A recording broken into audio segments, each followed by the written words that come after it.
شکر کرے گا تو معلوم ہو گیا کہ مخلوق سے حیا کا کوئی تعلق نہیں ہے. میں بہت بڑی عبادت کر رہا ہوں.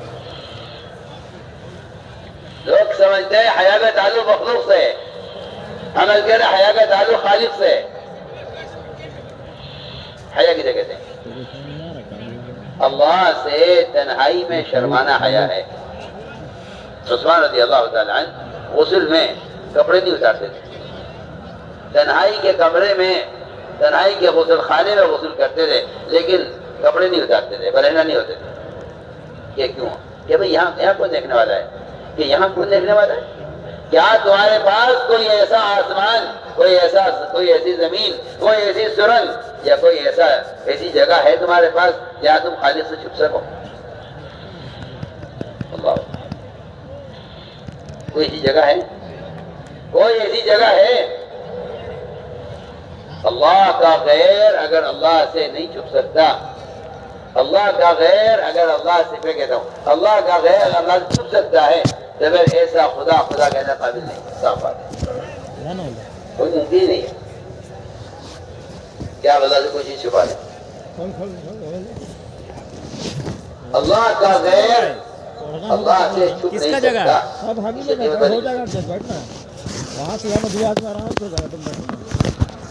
میں بہت اہم عادت کرتا ہوں کہ لوگ مخلوق سے گناہ کے چھپانے کو میں اپنے آپ کو حیا والا سمجھتے ہیں کہ ہم باحیا ہیں اور یہ گناہ کھل کر کر رہا ہے بے حیا ہے. بالکل نہیں. مقصد کہتا ہوں آپ کا خیال غلط ہے. آپ حیا کو نہیں سمجھے. جو گناہ چھپ کر کر رہا ہے وہ بے حیا ہے. جو گناہ کھل کر کر رہا ہے وہ تو انسان ہی نہیں ہے. اس کا حیا سے کیا تعلق؟ سنیے میں کیا کہہ رہا ہوں. حیا حدیث میں آتا ہے سارا کا سارا ایمان آیا ہے. اب عجیب بات ہے، حالانکہ ایک صفت ہے حیا، مگر اتنی جامع صفت ہے ایمان کی کہ اگر یہ صفت پیدا ہو جائے تو آدمی تمام احکام میں اللہ تعالیٰ کا پابند ہو جائے، اور اگر یہ صفت ختم ہو جائے تو یہ مسلمان ننگا ہو جائے. اس کو بچھا دو، گندا ہو وائٹ ہے. اس کو بچھا، اس کو بچھا کے تھوڑا سن، اس کو بچھا کے اس کے اوپر ہی بچھا دو. عثمان رضی اللہ تعالیٰ عنہ غسل میں کپڑے نہیں اتارتے تھے، اور اندھیرے میں جہاں کوئی دیکھنے والا نہیں ہے وہاں کپڑے پہنے غسل کرتے تھے. بلکہ قرآن نے صحابہ کی حیا کی صفت بیان کی ہے. الا انہم یثنون صدورہم لیستخفوا منہ الا حین یستغشون ثیابہم. یہ عجیب و غریب آیت ہے. اس میں اللہ تعالیٰ صحابہ کی حیا کی صفت بیان کر رہے ہیں کہ صحابہ ایسے حیا والے تھے کہ وہ غسل خانے میں بھی جو ہے وہ چھپ جایا کرتے تھے، چھپے رہتے تھے نیچے کو، سیدھے کھڑے نہیں ہوتے تھے اپنی شرمگاہ کو اللہ سے چھپانے کے لیے. بچھانے لائق ہے نا، یہ سب زمینیں بچھانے کے لائق. اس زمانے کی بے حیائی دیکھیے کہ آدمی مخلوق سے سطر چھپانے میں گمچھوا رہا ہے، گمچھوا ڈال دے ادھر ہو جائے. حالانکہ موبائل ہم لوگ یہیں ہیں. اللہ سے سطر چھپائی جا رہی ہے جسے چھپانا ممکن نہیں، چھپانا جسے ممکن نہیں. حیا اللہ اکبر اتنی بڑی چیز ہے. اور سے سنو بات میری توجہ سے، ادھر دیکھو میری طرف، جو میری طرف نہیں دیکھ رہا میری بات میری طرف دیکھو. سب ادھر دیکھو، پیچھے مت دیکھو. جیکٹ کھول دے رہے نا پٹی. حیا فرمایا کہ حیا ایسی چیز ہے کہ اگر یہ صفت پیدا ہو جائے تو انسانوں کا موبائل یہی ہے. ٹھیک ہے، فرشتوں سے ملاقات ہوتی ہے. موبائل یہی ہے. دیکھ یہ بھی کہیں ایڈجسٹ ہوتا ہے تو ٹوپیا ہے نا پٹی میرا. ہاں، صحابہ کو ملائکہ کا نظر آنا اس کو بڑا دخل رات کا ٹائم میں حیا میں تھا. پورا ٹھنڈ والا ٹوپیا میں پہنے ایک مثال دیتا ہوں بہت باہر جائے گا تو بات وجہ سننا. دونوں کو رکھ دے. ٹھنڈ والا جبرائیل علیہ السلام آپ حضرت کے پاس پہلی بار آئے. آپ صلی اللہ علیہ وسلم پریشان تھے کہ یہ کوئی جن ہے یا کوئی شیطان ہے، کون ہے یہ میرے پاس آتا ہے. مجھے نہیں معلوم کہ یہ فرشتہ ہے، کوئی نیک مخلوق ہے یا یہ کوئی شیطان ہے. خدیجہ نے فرمایا رضی اللہ تعالیٰ عنہ کہ یہ تو میں فیصلہ کر دوں گی کہ یہ آپ کے پاس آنے والا فرشتہ ہے یا شیطان ہے، تو کیسے کرو گے؟ یہ جب آیت مجھے بتانا۔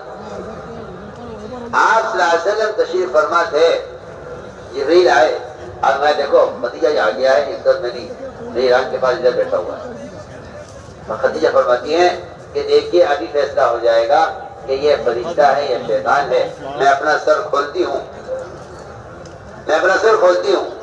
اگر میرا سر کھلنے کے بعد یہ یہاں موجود رہا تو یہ شیطان ہے، اور اگر غائب ہو گیا تو یہ فرشتہ ہے، کیونکہ فرشتہ ہے والا تو کیا ہوا؟ فرشتہ ہے والا ہوتا ہے۔ آپ میرے گریبان کی طرف منہ بڑھائیے گا، ملوا رکھنا ہوگا۔ اگر یہ رہ جائے بیٹھا رہے، آپ میرے قریب آئیے گا، اگر یہ بیٹھا رہے تو یہ شیطان ہے، اور اگر میرا جیکٹ ہوا اگر یہ غائب ہو گیا تو یہ فرشتہ ہے۔ اسی کو موڑ کر لیا کا میں آپ کو حیا کی ایک حد بتا رہا ہوں۔ اس کو صحیح سے لے گا تو لے اس کو حیا والی مخلوق فرشتے ہیں، حیا والی مخلوق فرشتے ہیں۔ یہ حیا اتنی زبردست چیز ہے کہ حضرت خدیجہ رضی اللہ تعالی عنہ نے اس سے پہچان لیا کہ یہ آنے والا فرشتہ ہے یا شیطان ہے۔ حیائی بے حیائی کا فیصلہ اس سے ہو جائے گا کہ اگر یہ میرے سر کھولنے کے بعد یہاں سامنے موجود رہا تو یہ شیطان ہے، اور اگر میرے سر کھولنے پر غائب ہو گیا تو یہ فرشتہ ہے۔ میں آپ کو حیا اور بے حیائی کی بات بتا رہا ہوں کہ جب تک سر ڈھکا رہے گا تو یہاں موجود ہے، اور جب میں سر کھولوں گی تو یہ غائب ہو جائے گا، اس لیے کہ سر کھولنا عورت کا بے حیائی ہے۔ اس بے حیائی کے ساتھ یہ فرشتہ یہاں نہیں رہ سکتا، یہ پردہ کرے گا۔ میں آپ کو مثال دے رہا ہوں، حیا، یہ بھی سن رہا ہوں کیونکہ معاشرہ جو گندا ہوتا ہے، معاشرے کی ساری گندگیاں بے حیائی کی وجہ سے۔ کھلوے تک پہنے اس کے بعد سور بنے نا ہم لوگ رکھ دیتے میں نے اس کی مثال آپ کو دی ہے کہ صحابہ کی صفت بیان کیا ایسا تو سنبھال کر نہیں پڑے گا کہ وہ دورے ہو جاتے ہیں بیت الخلا میں بھی۔ تو میں مثال دے رہا تھا کہ لوگ بے حیائی کی باتیں کرتے ہیں اور کہتے ہیں دوستوں میں تو چلتا ہے، کوئی حرج نہیں ہے۔ میں نے ایک بات کہی تھی، میں اس کو دہرانا چاہتا ہوں۔ اگر کوئی شخص صحیح کیا، تھوڑا سن بھی سکتے ہیں سے مخلوق سے گناہ کو چھپا رہا ہے تو میں سمجھتا ہوں کہ یہ حیا کی کوئی چیز نہیں، کیونکہ حیا کا تعلق اللہ کی ذات سے ہے۔ سلمان فارسی رضی اللہ تعالیٰ عنہ، ان کی شادی ہوئی، اور شادیوں میں ہوتا یہ ہے کہ شادی کے بعد دوستوں سے پوچھتے ہیں رات کیسی گزری، سہیلیاں سے پوچھتی ہیں، لڑکیاں لڑکیوں سے پوچھتی ہیں رات کیسی گزری ہے، اور وہ اپنی رات کی باتیں سنانے میں ان کو کوئی تکلف نہیں، کوئی شرم محسوس نہیں ہوتی۔ سلمان فارسی رضی اللہ عنہ کی شادی ہوئی تو ان سے ان کے دوستوں نے کہا ہاں سلمان بتاؤ رات کی۔ میں آپ کو حیا، ایمان کی پہلی صفت بیان کر رہا ہوں، حیا۔ اس کا واقعہ سب مخلوق سے حیا کرنا جانور کی صفت ہے، مخلوق حیا کرنا جانور کی صفت ہے۔ بہت سے جانور مخلوق کی انسانوں کے سامنے جفتی نہیں کرتے۔ بلی آنکھ بند کر لیتی ہے اگر اس کو کہیں چھپ کر پیٹ کھڑا کرنے کی اور کہیں جگہ نہ ملے تو وہ اپنی آنکھ بند کر لیتی ہے شرم کی وجہ سے کہ مجھے کوئی سجدہ کرتے ہوئے دیکھے۔ میں آپ کو مثال دے رہا ہوں، مسلمان اتنا بے حیا ہو گیا ہے کہ اب اس کی حیا کی مثال حیوان سے بھی نہیں دی جا سکتی۔ میں کچھ کہہ رہا ہوں۔ تو سلمان فارسی کی شادی ہوئی تو لوگوں نے کہا سلمان بتاؤ رات کیسی گزری۔ انہوں نے ان سے اعراض کر لیا، ادھر کر لیا، ادھر کر لیا۔ وہ بار بار پوچھتے رہے کہ سلمان بتاؤ نہیں کیا حال ہے، دوستوں میں تو بات چلتی ہے، بتاؤ نا رات تمہاری رات کیسی گزری۔ حضرت سلمان نے فرمایا کہ میں تمہیں ایک حدیث سناتا ہوں۔ فرمایا کہ حضور اکرم نے فرمایا ہے کہ جو میاں بیوی رات گزاریں حلال طریقے سے، سنت کے طریقے سے، اور صبح اٹھ کر اپنے دوستوں کو رات کی بات بتلائیں، فرمایا حدیث میں صراحت فرمایا کہ یہ دونوں میاں بیوی اس گدھے گدھی کی طرح ہیں جو راستے میں سب کے سامنے چستی کریں۔ تو جب صرف بات کرنے والا شخص گدھا ہے تو کھلے گناہ کرنے والا کتنا بڑا گدھا ہوگا، اس کا اندازہ کریں آپ. میں ایک مثال دے رہا ہوں،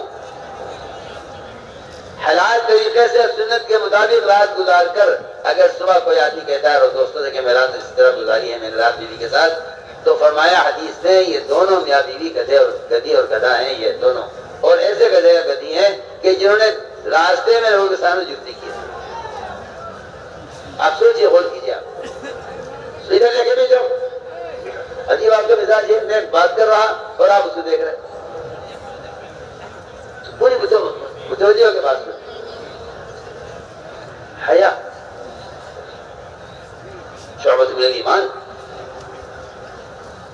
میں کہتا ہوں کہ دنیا میں جتنی بے دینی ہے اس کا سب سے بنیادی سر بے حیائی. اگر حیا آ جائے تو میں سمجھتا ہوں سارا دین آ جائے زندگی میں، اگر حیا آ جائے. اور حیا یہ ایمان کی بنیادی صفت ہے. تو فرمایا کہ مخلوق سے شرمانا حیا نہیں ہے، خالق سے شرمانے کو حیا کہتے ہیں. خالق سے شرمانے کو حیا کہتے ہیں. مخلوق سے شرمانا حیا نہیں ہے، خالق سے شرمانا حیا ہے.